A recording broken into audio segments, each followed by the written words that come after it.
Okay, this is my quick review of this holding and breeder box from Fluval. This is the size large.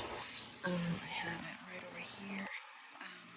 So I bought it and I've been using it for just a day. And I'm using it for Cory fry. Well, Cory eggs and fry. How I have two bubblers set up because I did have it split in the middle. But I will tell you about that a little bit later. First things first, the setup of it was kind of rough, I'll be honest with you.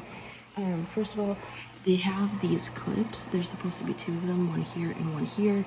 When I put this one in and I tried to turn it, because it is circular, you're supposed to be able to turn it, it snapped. So it's super duper tight, like squeezed to put in there. This one came out right out like really easy. It was able to turn. But this one did snap, so that was like kind of difficult. I wasn't able to use the second one. And then another thing, adding this air bubbler through this piece, it was really hard. I don't know if you can see, but right there, that plastic, I had to like break some of it off in there to make it fit. So it's a really, really tight squeeze in there for this air. Those are my two concerns. Another thing, the water right here, it does kind of make a lot of noise. Even with like having it low voltage for the bubbler, it's still kind of noisy. With that being said, my main concern, or two concerns I guess at that point.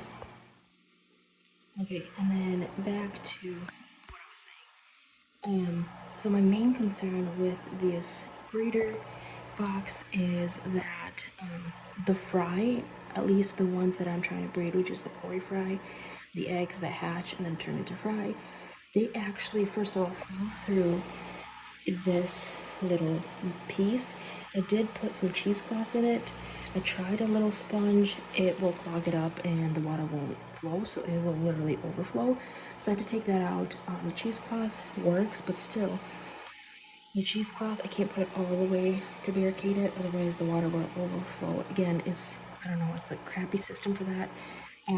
But yeah, I had to literally just pause this video just to get it because one of my fry, I don't know if you can see it in there, escaped.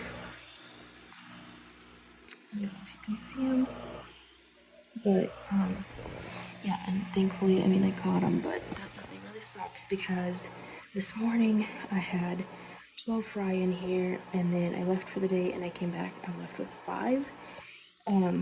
That's more than half gone, just because of this stupid thing.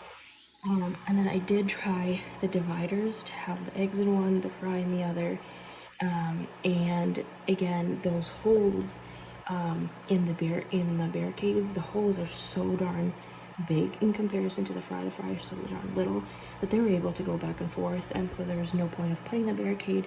The babies would all go to the eggs would fall through and go to the babies. So it's just not made for that small of fry. And I read the reviews, I looked at other reviews on YouTube, and they all said it works fine, but not with Cory's, not in my experience. So, yeah, if anyone's doing Cory fry or anything similar to that size, at least like newborns and stuff like that, it will not work. Yeah, the fry they more than half disappeared, which sucks. So yeah, that's kind of my review. I do have a few fry left in there, like I said, there's one right there. Yeah, there's a few eggs. I don't know if you can see the eggs as well, but they're in there. But yeah, it just sucks because now there's more than half of my stock, and yeah, it's just, you learn. But that's my review of this breeder box. Otherwise, it's great. I like the concept. The water stays the same temp and everything like that, but it's just not for this. Not for the fry that I'm using or that I'm breeding. So maybe for guppies it'd be fine, but nothing smaller than that, I'd say.